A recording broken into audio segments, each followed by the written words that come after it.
আমি সবসময় সব কাজে সবার কাছ থেকে ব্যতিক্রম। যেমন সবার ছুটির দিন শুক্রবার থাকে, কিন্তু আমার ছুটির দিন ঢিলেঢালা দিন বৃহস্পতিবার।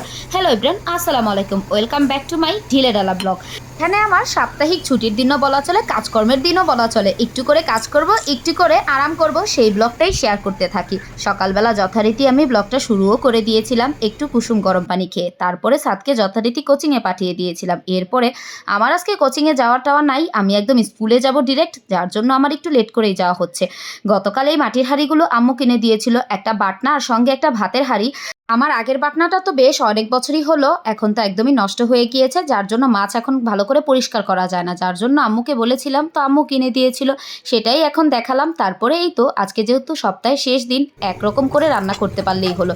তো আমি এখানে চিচিঙ্গা দিয়ে রুই মাছের একটু ঝোল করেছি, মাখা মাখা করেছি, ঝোল করব কেন। তারপরে এখন নিজের জন্য পরোটা বানিয়ে নিচ্ছি, সঙ্গে কিন্তু চা বানিয়েছি। চা আর পরোটা দিয়েই আজকের সকালটা না হয় শুরু করি।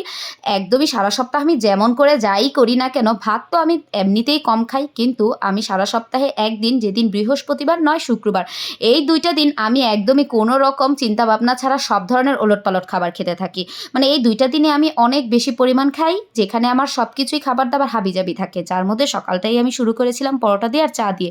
তারপর মেয়েকে নিয়ে এখন স্কুলে যাচ্ছিলাম, আর আমার বৃহস্পতিবার সবচেয়ে বেশি মনটা ভালো থাকে, কারণ আগামীকাল থেকে 2 দিন একটানা আমি বন্ধ পাবো। এরপর স্কুল থেকে বাসায় ফিরে বাচ্চাদের খাইয়ে দাইয়ে একদমই গিয়ে রেস্ট করতে দিয়ে দিয়েছি। আজকে আর ঘুম পাড়ানোর কোনো ঝামেলা নেই, কারণ সারা সপ্তাহে ওদেরও তো একটু রেস্টের প্রয়োজন হয়, আর আমি বৃহস্পতিবারই ওদের জন্য ছুটির দিন হিসেবে ঘোষণা করেছি, যার কারণে ওরা আজকে সারাদিন একদমই একদম খেলাধুলা এইসব নিয়েই থাকবে। তো আমি স্কুল থেকে এসে একটু ঠান্ডা ঠান্ডা ড্রাগন খেয়ে নিলাম। এরপর বাচ্চাদের এখন খাওয়া দাওয়া করার পালা।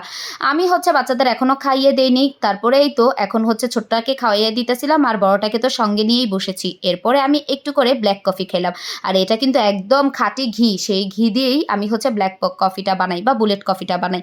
এই ঘিটা আমার বাবা একদম বাড়ি থেকে দাঁড়িয়ে থেকে এই ঘিটা বানিয়ে নিয়ে আসে, কিন্তু অনেক মজা, যদি বলি এটা গাওয়া ঘি। তো যাই হোক, এই ঘি দিয়েই আমি গিয়ে বুলেট কফি বানাই। আর আমি তো কফি একদমই খালি খেতে পারি না, সঙ্গে আমার একটা কিছু হলেও লাগে। তো আমি এখানে 2টা সল্টেজ বিস্কিট দিয়ে এই কফিটা খেয়ে নিলাম। আমি এমনি বাটার দিয়েও মাঝে মধ্যে গিয়ে কফি বানাই খাই, কিন্তু বাটার থেকে আমার কাছে ঘি দিয়েই বেশি ভালো লাগে। খাওয়া দাওয়া শেষ করে এখন বিকেলের দিকে মনে হচ্ছিল আজকে কি খাওয়া যায় কি খাওয়া যায়, যেহেতু বন্ধের দিন বাচ্চারা অনেকক্ষণ দেখা যাবে সজাগ থাকবে, তো ভাবলাম যে একটু স্যুপ করে। অনেক দিনই হইলো এই ম্যাগির স্যুপটা এনেছিলাম, একদমই করা হচ্ছিল না, তো এই জন্যই তো এখন আমি চিকেন স্টক করতে দিয়ে দিয়েছি। চিকেন স্টকটা হতে থাকবে, আর পাশাপাশি আমি স্যুপের সব কিছু একদম গুছিয়ে নিব। থাই স্যুপ করব, তো সেই জন্য আমি ওই স্যুপের প্যাকেটটাও দিব, সঙ্গে আবার বাকি সব ধরনের মশলাও এখানে আমি ইউজ করব। একদমই থাই স্যুপ যেটা রান্না করা যায়, যদি ওই স্যুপের প্যাকেটটা না দিতাম ওইটা রান্না করা যেত। আর এই তো আমি থাই স্যুপটা কিন্তু একদম রান্না করে নিয়েছি। এখানে আমি সসেস দিয়েছি, চিকেন দিয়েছি, চিকেন স্টক দিয়েছি, চিংড়ি মাছ দিয়েছি। এগুলা খাওয়া দাওয়ার পরে আবার বাইরে থেকে একটু আলু পুরি আনিয়েছিলাম।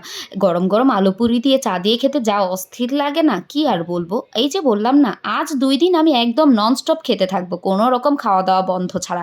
কারণ আর তাও কি খাবো, সব গিয়া বাহিরের হাবিজাবি, যেটা সারা সপ্তাহ আমি একদমই খেতে পারি না বা খাইও না ইচ্ছে করে। এই তো ছিল আজকের মতো, টাটা বাই বাই।